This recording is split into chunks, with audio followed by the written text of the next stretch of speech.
సృజించెను. దేవుడు మన స్వరూపమందు మన పోలిక చొప్పున నరులను చేయుదుము అంటూ ఆదికాండము 1వ అధ్యాయము 26వ వచనంలో మనం చూస్తూ ఉన్నటువంటి వారు ఉన్నాము. మరి దేవునికి అసాధ్యమైంది ఏది కూడా లేదన్న సంగతి మనకు తెలుసు. మరి అందుకని ఇక్కడ గమనించిన త్రిత్వమైనటువంటి దేవుడు ఆ కార్యాలన్నిటిని కూడా జరిగించినటువంటి వారు ఉన్నారు. దేవుని నామములో ఇలాంటి లోతైనటువంటి మర్మాలను మనము దైవ గ్రంథంలో మాత్రమే మనము చూడగలం ప్రియులారా.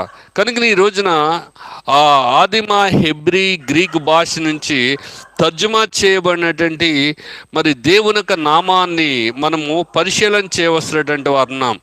మరి దేవుడు ఏమై ఉన్నాడు? దేవుడు అంటే గాడ్ అంటూ ఉంటాం, మరి జెహోవా అంటూ ఉంటాం, లార్డ్ అంటూ ఉంటాం.